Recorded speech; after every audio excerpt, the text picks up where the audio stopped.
ओम तुंग दुर्गाय नमः। जय माता दी।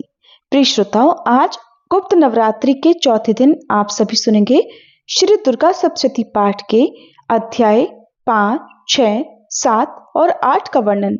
आप सुनिए श्री दुर्गा सप्तशती का 5वां अध्याय, जिसमें देवताओं द्वारा देवी की स्तुति, चंड मुंड के मुख से अंबिका के रूप की प्रशंसा सुनकर शुंभ का उनके पास दूत भेजना और दूत के निराश लौटने का वर्णन है। अध्याय से पहले हम सभी माँ जगदम्बा का ध्यान करें, जो अपने कर कमलों में घंटा, शूल, हल, शंख, मूसल, चक्र, धनुष और बाण धारण करती हैं। शरद ऋतु के शोभा संपन्न चंद्रमा के समान जिनकी मनोहर कांति है, जो तीनों लोकों की आधारभूता और शुंभ आदि दैत्यों का नाश करने वाली है, तथा गौरी के शरीर से जिनका प्राकट्य हुआ है, उन महासरस्वती देवी का मैं निरंतर भजन करती हूँ। मार्कंडेय ऋषि कहते हैं, पूर्व काल में शुंभ और निशुंभ नामक असुरों ने अपने बल के घमंड में आकर शचीपति इंद्र के हाथ से तीनों लोकों का राज्य और यज्ञ भाग छीन लिए।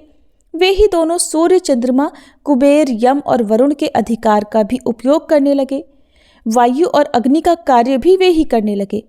उन दोनों ने सब देवताओं को अपमानित, राज्यभ्रष्ट, पराजित और अधिकारहीन करके स्वर्ग से निकाल दिया। उन दोनों महान असुरों से तिरस्कृत देवताओं ने अपराजिता देवी का स्मरण किया और सोचा, जगदम्बा ने हम लोगों को वर दिया था कि आपत्ति काल में स्मरण करने पर मैं तुम्हारी सब आपत्तियों का तत्काल नाश कर दूंगी। ये विचार कर देवता गिरिराज हिमालय पर गए और वहाँ भगवती विष्णु माया की स्तुति करने लगे। तब देवता बोले, देवी को नमस्कार है, महादेवी शिवा को सर्वदा नमस्कार है, प्रकृति एवं भद्रा को नमस्कार है। हम लोग नियम पूर्वक जगदम्बा को नमस्कार करते हैं। रौद्रा को नमस्कार है, नित्या गौरी एवं धात्री को बारंबार नमस्कार है। ज्योत्सनामयी, चंद्र रूपिणी एवं सुख स्वरूपा देवी को सतत प्रणाम है। शरणागतों का कल्याण करने वाली वृद्धि एवं सिद्धि रूपा देवी को हम बारंबार नमस्कार करते हैं। नैऋति राजाओं की लक्ष्मी तथा शर्वाणी स्वरूपा आप जगदम्बा को बार बार नमस्कार है। दुर्गा, दुर्गपारा, सारा, सर्वकारिणी, ख्याति, कृष्णा और धूम्रा देवी को सर्वदा नमस्कार है। अत्यंत सौम्य तथा अत्यंत रौद्र रूपा देवी को हम नमस्कार करते हैं, उन्हें हमारा बारंबार प्रणाम है। जगत की आधारभूता कृति देवी को बारंबार नमस्कार है। जो देवी सब प्राणियों में विष्णु माया के नाम से कही जाती हैं, उनको नमस्कार, उनको नमस्कार, उनको बारंबार नमस्कार है। जो देवी सब प्राणियों में चेतना कहलाती हैं, उनको नमस्कार, उनको नमस्कार, उनको बारंबार नमस्कार है।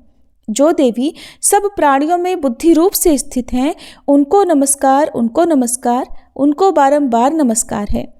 जो देवी सब प्राणियों में निद्रा रूप से स्थित हैं, उनको नमस्कार, उनको नमस्कार, उनको बारंबार नमस्कार है। जो देवी सब प्राणियों में शुद्धा रूप से स्थित हैं, उनको नमस्कार, उनको नमस्कार, उनको बारंबार नमस्कार है। जो देवी सब प्राणियों में छाया रूप से स्थित हैं, उनको नमस्कार, उनको नमस्कार, उनको बारंबार नमस्कार है। जो देवी सब प्राणियों में शक्ति रूप से स्थित हैं, उनको नमस्कार, उनको नमस्कार, उनको बारंबार नमस्कार है। जो देवी सब प्राणियों में तृष्णा रूप से स्थित हैं, उनको नमस्कार, उनको नमस्कार, उनको बारंबार नमस्कार है। जो देवी सब प्राणियों में शांति रूप से स्थित हैं, उनको नमस्कार, उनको नमस्कार, उनको बारंबार नमस्कार है। जो देवी सब प्राणियों में जाति रूप से स्थित हैं, उनको नमस्कार, उनको नमस्कार, उनको बारंबार नमस्कार है। जो देवी सब प्राणियों में लज्जा रूप से स्थित हैं, उनको नमस्कार, उनको नमस्कार, उनको बारंबार नमस्कार है। जो देवी सब प्राणियों में शांति रूप से स्थित हैं, उनको नमस्कार, उनको नमस्कार, उनको बारंबार नमस्कार है। जो देवी सब प्राणियों में श्रद्धा रूप से स्थित हैं, उनको नमस्कार, उनको नमस्कार, उनको बारंबार नमस्कार है। जो देवी सब प्राणियों में कांति रूप से स्थित हैं, उनको नमस्कार, उनको नमस्कार, उनको बारंबार नमस्कार है। जो देवी सब प्राणियों में लक्ष्मी रूप से स्थित हैं, उनको नमस्कार, उनको नमस्कार, उनको बारंबार नमस्कार है। जो देवी सब प्राणियों में वृत्ति रूप से स्थित हैं, उनको नमस्कार, उनको नमस्कार, उनको बारंबार नमस्कार है। जो देवी सब प्राणियों में स्मृति रूप से स्थित हैं, उनको नमस्कार, उनको नमस्कार, उनको बारंबार नमस्कार है। जो देवी सब प्राणियों में दया रूप से स्थित हैं, उनको नमस्कार, उनको नमस्कार, उनको बारंबार नमस्कार है। जो देवी सब प्राणियों में तुष्टि रूप से स्थित हैं, उनको नमस्कार, उनको नमस्कार, उनको बारंबार नमस्कार है। जो देवी सब प्राणियों में माता रूप से स्थित हैं, उनको नमस्कार, उनको नमस्कार, उनको बारंबार नमस्कार है। जो देवी सब प्राणियों में भ्रांति रूप से स्थित हैं, उनको नमस्कार, उनको नमस्कार, उनको बारंबार नमस्कार है। जो जीवों के इंद्रिय वर्ग की अधिष्ठात्री देवी एवं सब प्राणियों में सदा व्याप्त रहने वाली हैं, उन व्याप्ति देवी को बारंबार नमस्कार है। जो देवी चैतन्य रूप से इस संपूर्ण जगत को व्याप्त करके स्थित हैं, उनको नमस्कार, उनको नमस्कार, उनको बारंबार नमस्कार है। पूर्व काल में अपने अभीष्ट की प्राप्ति होने से देवताओं ने जिनकी स्तुति की तथा देवराज इंद्र ने बहुत दिनों तक जिनका सेवन किया, वह कल्याण की साधनभूता ईश्वरी हमारा कल्याण और मंगल करे तथा सारी आपत्तियों का नाश कर डाले। उद्दंड दैत्यों से सताए हुए हम सभी देवता जिन परमेश्वरी को इस समय नमस्कार करते हैं तथा जो भक्ति से विनम्र पुरुषों द्वारा स्मरण की जाने पर तत्काल ही संपूर्ण विपत्तियों का नाश कर देती हैं, वे जगदम्बा हमारा संकट दूर करें। मार्कंडेय ऋषि कहते हैं, राजन, इस प्रकार जब देवता स्तुति कर रहे थे, उस समय पार्वती देवी गंगा जी के जल में स्नान करने के लिए वहां आई। उन सुंदर भौहों वाली भगवती ने देवताओं से पूछा, आप लोग यहाँ किसकी स्तुति करते हैं? तब उन्हीं के शरीर कोश से प्रकट हुई शिवा देवी बोली, शुंभ दैत्य से तिरस्कृत और युद्ध में निशुंभ से पराजित हो यहाँ एकत्रित हुए ये समस्त देवता ये मेरी ही स्तुति कर रहे हैं। पार्वती जी के शरीर कोश से अंबिका जी का प्रादुर्भाव हुआ था, इसलिए वे समस्त लोकों में कौशिकी कही जाती हैं। कौशिकी के प्रकट होने के बाद पार्वती देवी का शरीर काले रंग का हो गया, इसलिए वे हिमालय पर रहने वाली कालिका देवी के नाम से विख्यात हुई। तदंतर शुंभ निशुंभ के भृत्य चंड मुंड वहां आए और उन्होंने परम मनोहर रूप धारण करने वाली अंबिका देवी को देखा। फिर वे शुंभ के पास जाकर बोले, महाराज, एक अत्यंत मनोहर स्त्री है जो अपनी दिव्य कांति से हिमालय को प्रकाशित कर रही है। वैसा उत्तम रूप कहीं किसी ने भी नहीं देखा होगा। असुरेश्वर, पता लगाइए वो देवी कौन है और उसे ले लीजिए। स्त्रियों में तो वह रत्न ही है, उसका प्रत्येक अंग बहुत ही सुंदर है और वह अपने श्री अंगों की प्रभा से संपूर्ण दिशाओं में प्रकाश फैला रही है। दैत्यराज, अभी वह हिमालय पर ही मौजूद है, आप उसे देख सकते हैं। प्रभु, तीनों लोकों में मणि, हाथी और घोड़े आदि जितने भी रत्न हैं, वे सब इस समय आपके घर में शोभा पाते हैं। हाथियों में रत्नभूत ऐरावत, ये पारिजात का वृक्ष और ये उच्च श्रवा घोड़ा, ये सब आपने इंद्र से ले लिया है। हंसों से जुता हुआ ये विमान भी आपके आंगन में शोभा पाता है। ये रत्नभूत अद्भुत विमान जो पहले ब्रह्मा जी के पास था, अब आपके यहाँ लाया गया है। ये महापद्म नामक निधि आप कुबेर से छीन लाए हैं। समुद्र ने भी आपको किंजलकिनी नाम की माला भेंट की है, जो केसरों से सुशोभित है और जिसके कमल कभी कुम्हलाते नहीं हैं। सुवर्ण की वर्षा करने वाला वरुण का छत्र भी आपके घर में शोभा पाता है और ये श्रेष्ठ रथ जो पहले प्रजापति के अधिकार में था, अब आपके पास मौजूद है।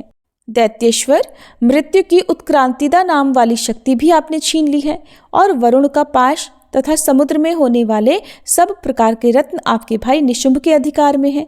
अग्नि ने भी स्वतः शुद्ध किए हुए 2 वस्त्र आपकी सेवा में अर्पित किए हैं। दैत्यराज, इस प्रकार सभी रत्न आपने एकत्रित कर लिए हैं। फिर जो ये स्त्रियों में रत्न स्वरूप कल्याणमयी देवी है, इसे आप क्यों नहीं अपने अधिकार में कर लेते? मार्कंडेय ऋषि कहते हैं, चंड मुंड का ये वचन सुनकर शुंभ ने महादैत्य सुग्रीव को दूत बनाकर देवी के पास भेजा और कहा, तुम मेरी आज्ञा से उसके सामने ये बातें कहना और ऐसा उपाय करना जिससे प्रसन्न होकर वो शीघ्र ही यहाँ चली आए।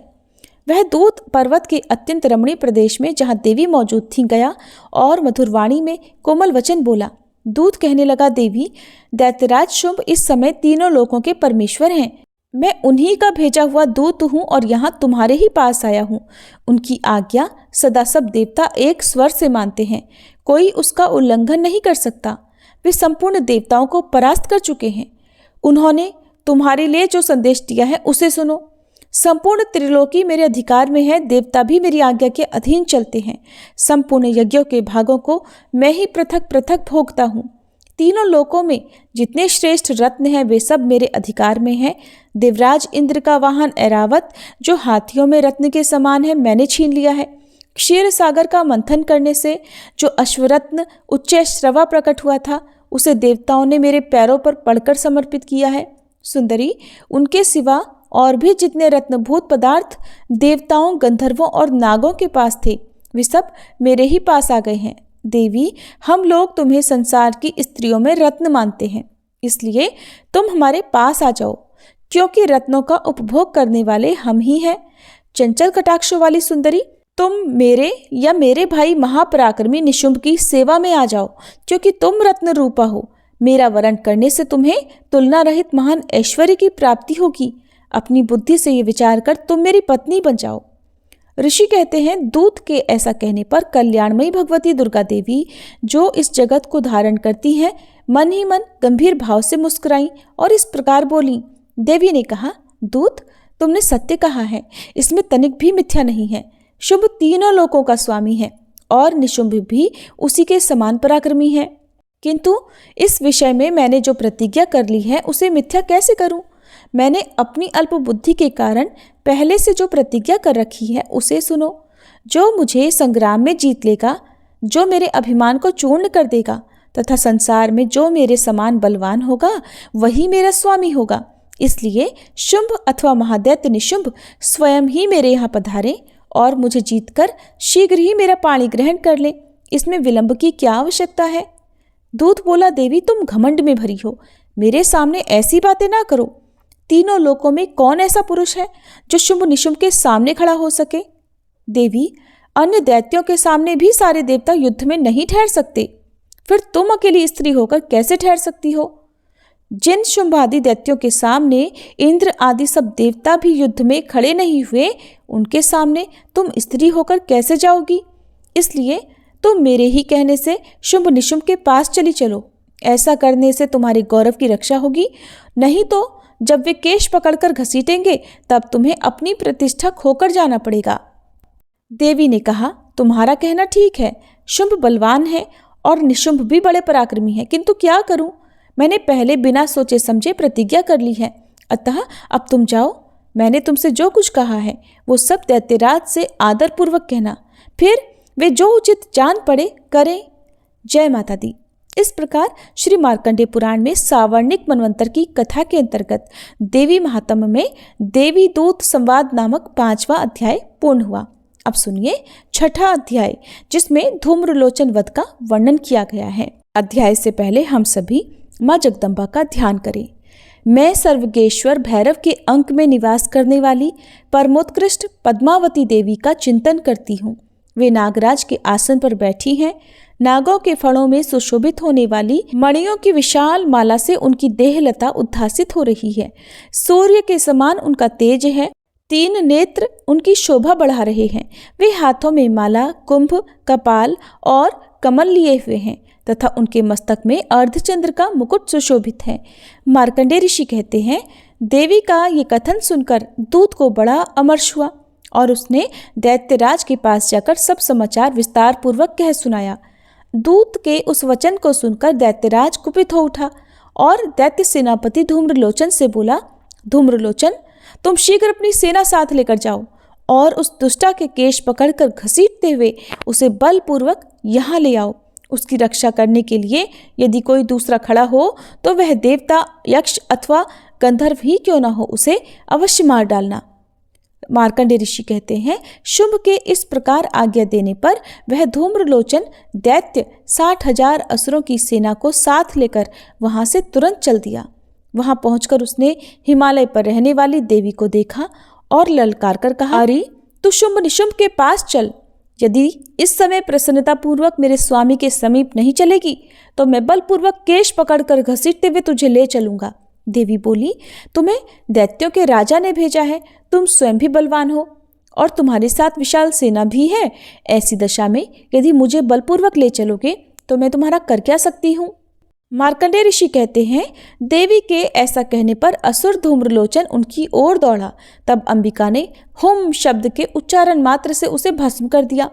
फिर तो क्रोध में भरी हुई दैत्यों की विशाल सेना और अंबिका ने एक दूसरे पर तीखे सायकों, शक्तियों तथा फरसों की वर्षा आरंभ कर दी।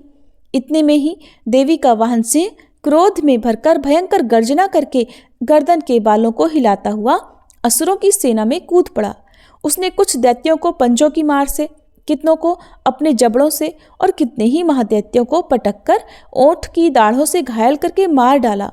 उस सिंह ने अपने नखों से कितनों के पेट फाड़ डाले और थप्पड़ मारकर कितनों के सिर धड़ से अलग कर दिए, कितनों की भुजाएं और मस्तक काट डाले तथा अपनी गर्दन के बाल हिलाते हुए उसने दूसरे दैत्यों के पेट फाड़कर उनका रक्त चूस लिया।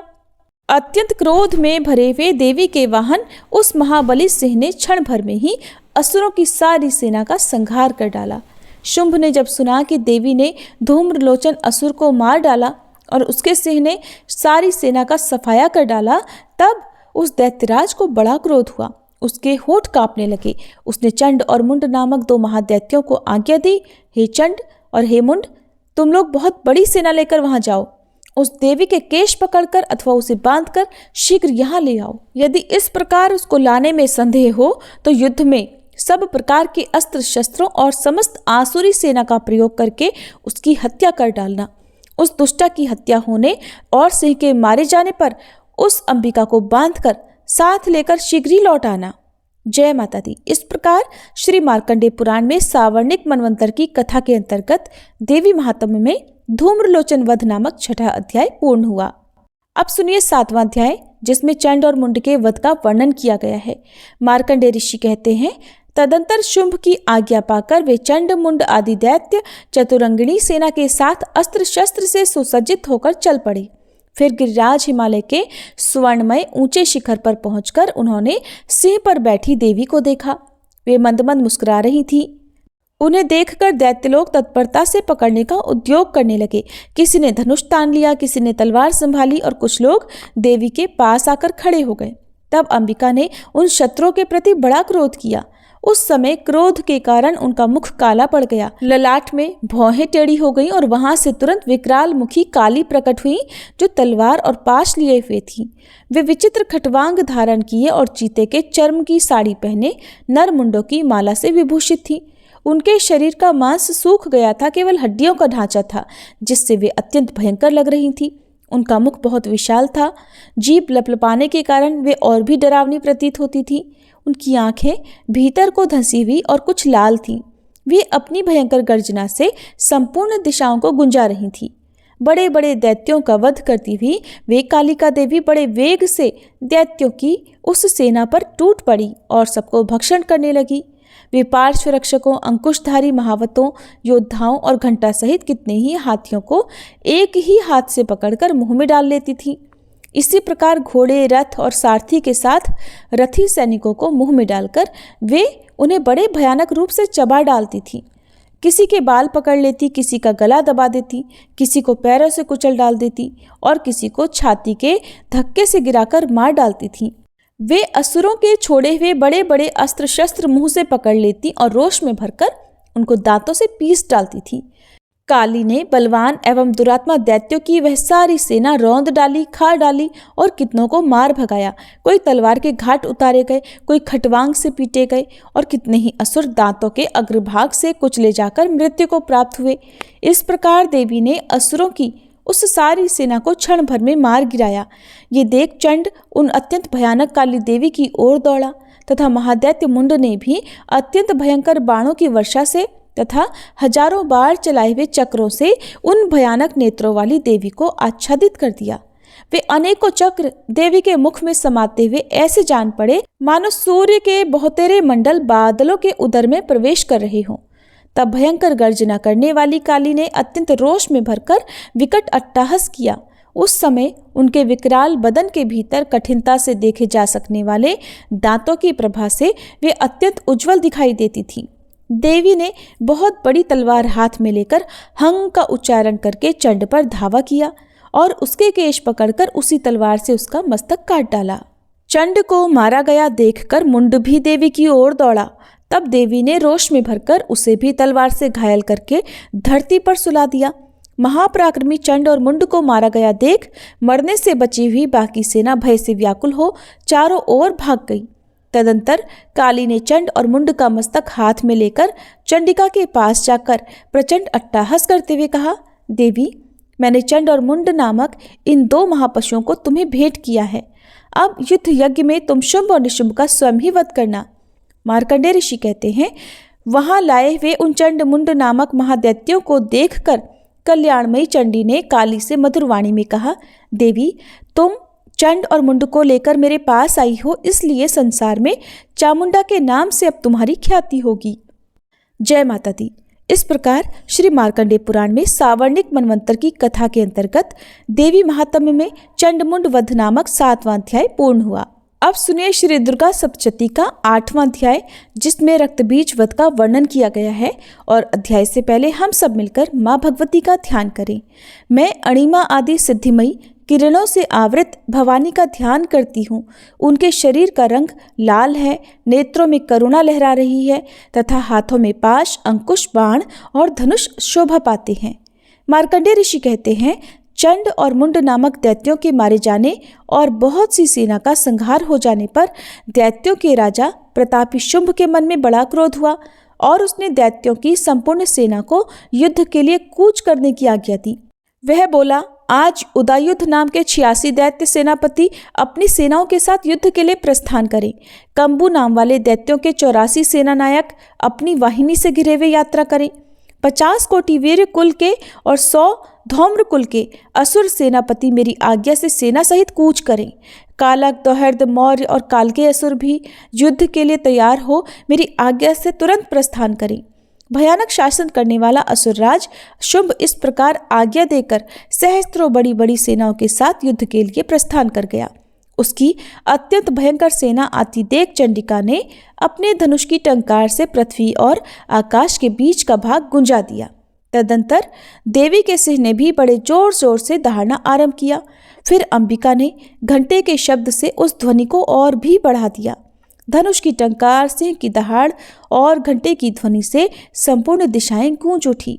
उस भयंकर शब्द से काली ने अपने विकराल मुख को और भी बढ़ा लिया तथा इस प्रकार वे विजयिनी हुई।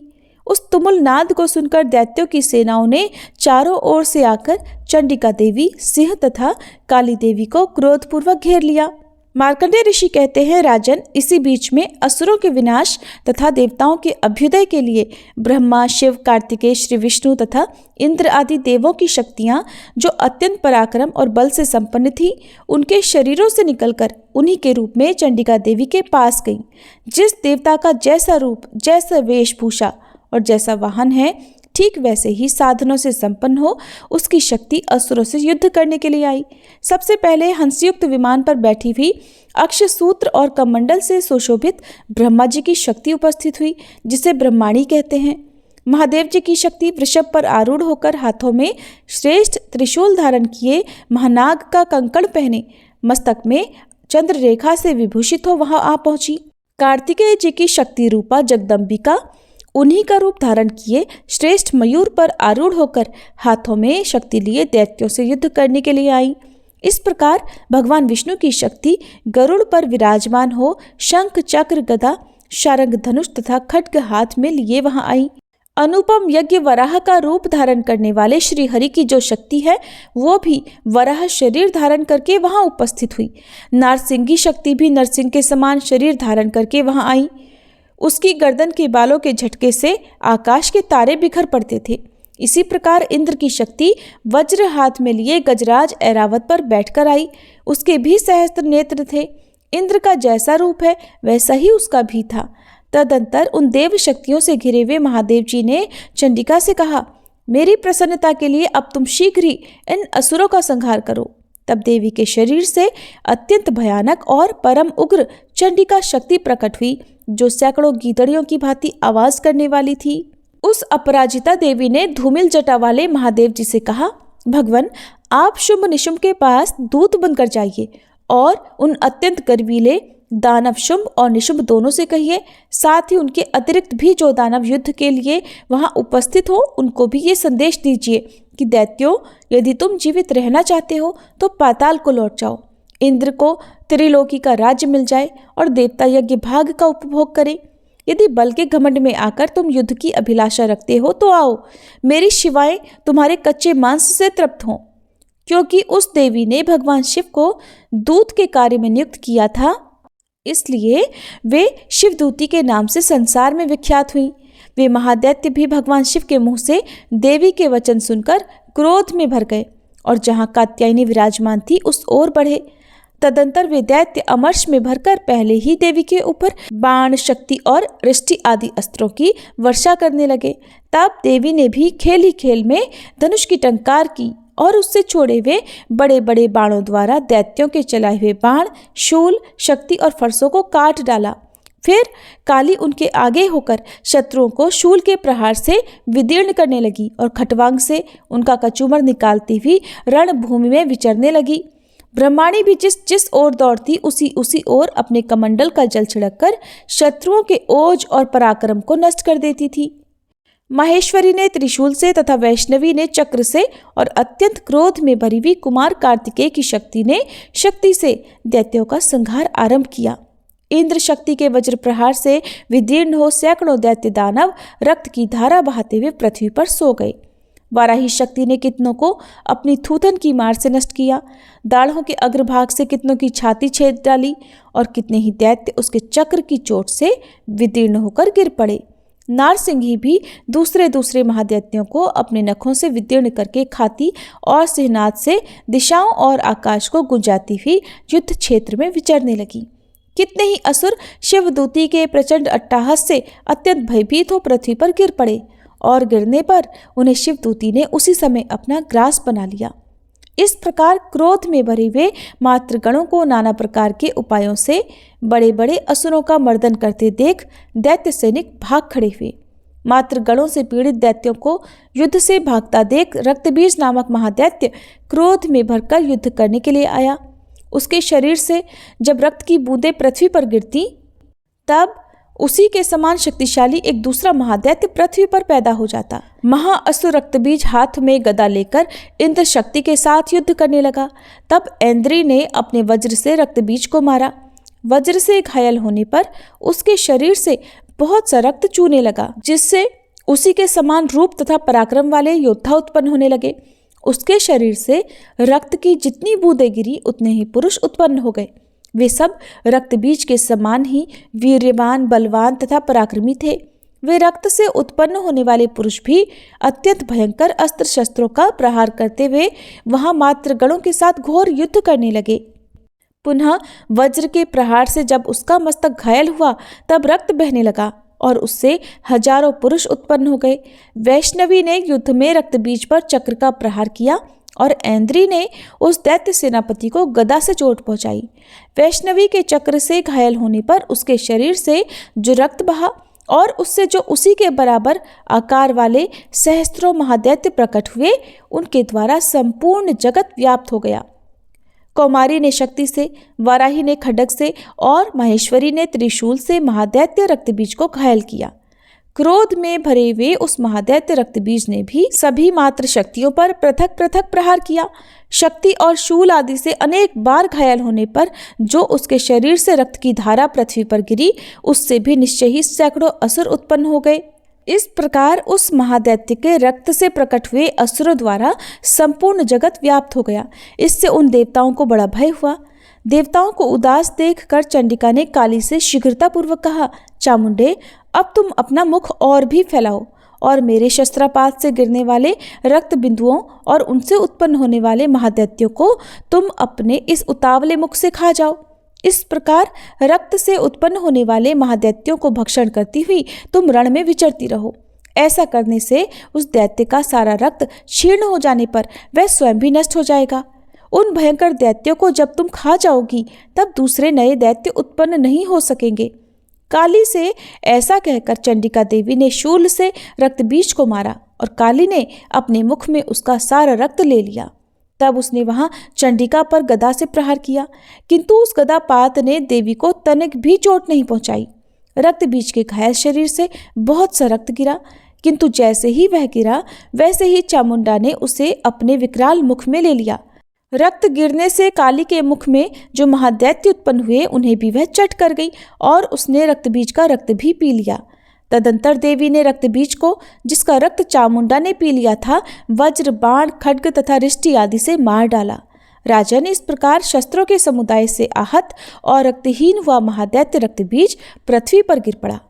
नरेश्वर, इससे देवताओं को अनुपम हर्ष की प्राप्ति हुई और मातृगण उन असुरों के रक्तपान के मद से उद्धत सा होकर नृत्य करने लगा। जय माता दी। इस प्रकार श्री मार्कंडेय पुराण में सावर्णिक मनवंतर की कथा के अंतर्गत देवी महात्म्य में रक्तबीज वध नामक 8वां अध्याय पूर्ण हुआ। इसके आगे के अध्याय आप कल की वीडियो में जरूर सुनिएगा। अब सुनिए श्री दुर्गा कवच पाठ। इस पाठ से शरीर के सभी अंगों की रक्षा होती है। ये पाठ महामारी से बचाव की शक्ति देता है।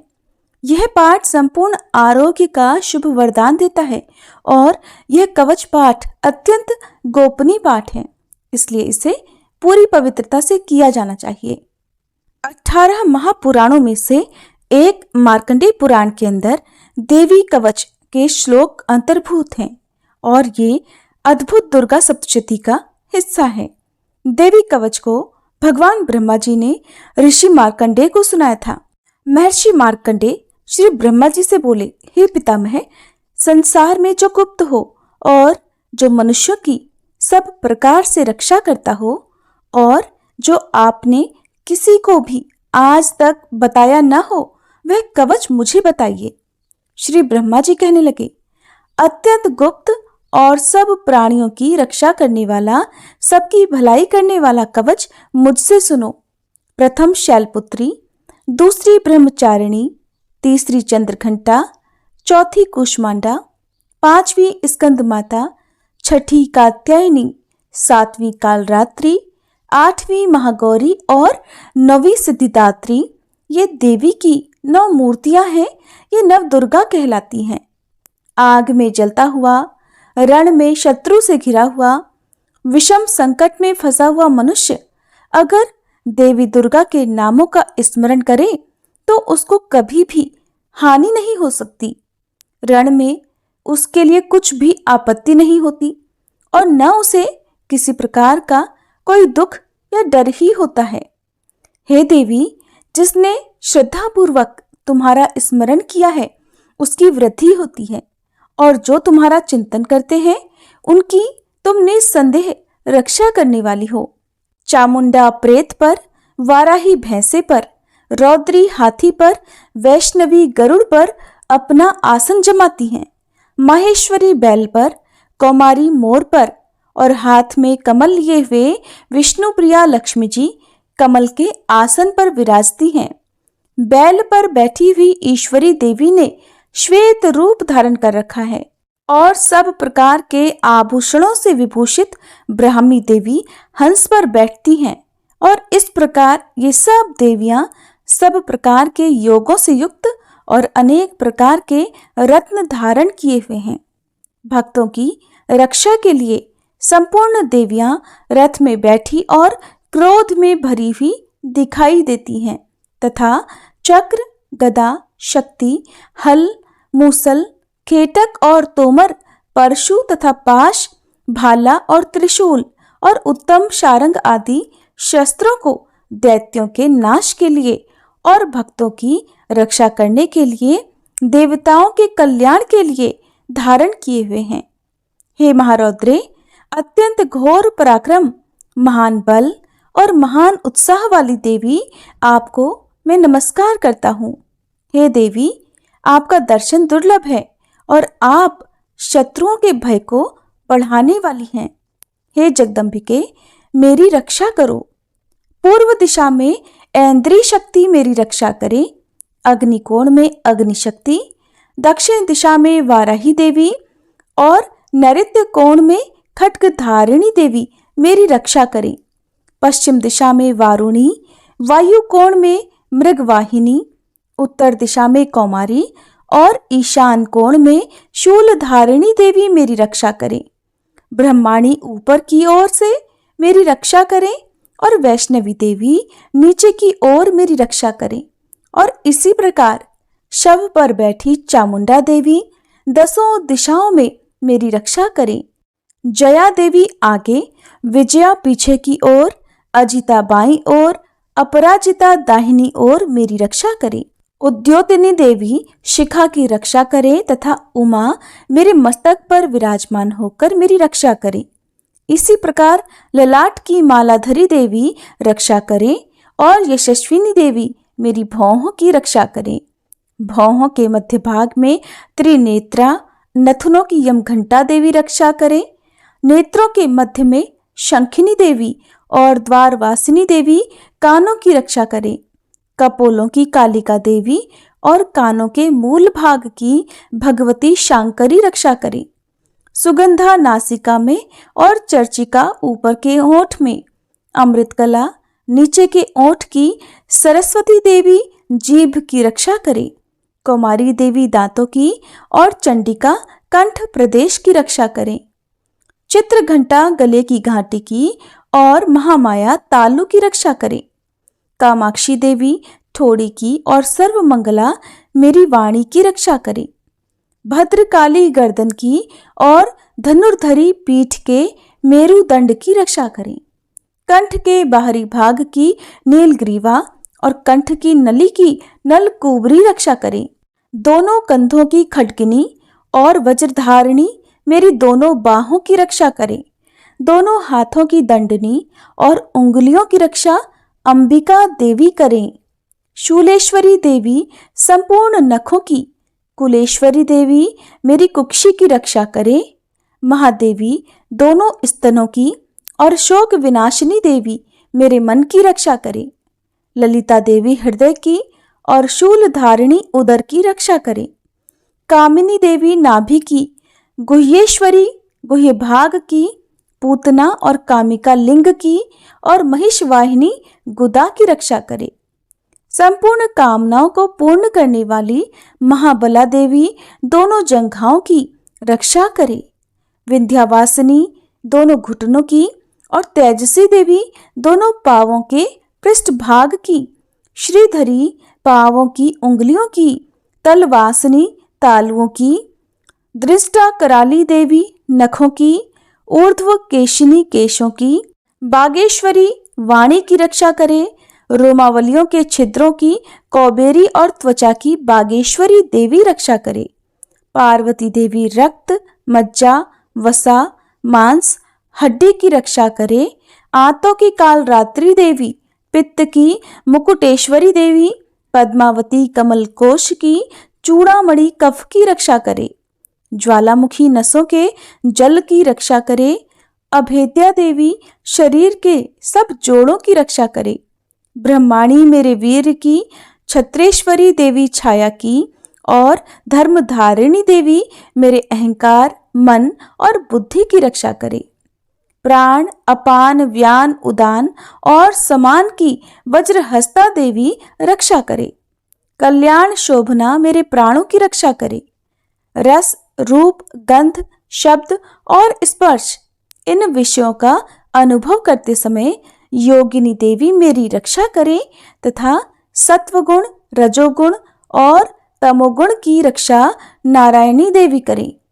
आयु की रक्षा वाराही देवी करे। वैष्णवी धर्म की तथा चक्रिणी देवी मेरे यश, कीर्ति, लक्ष्मी, धन और विद्या की रक्षा करे। इंद्राणी मेरे शरीर की रक्षा करे और हे चंडिके आप मेरे पशुओं की रक्षा करिए। महालक्ष्मी मेरे पुत्रों की रक्षा करे और भैरवी मेरी पत्नी की रक्षा करे।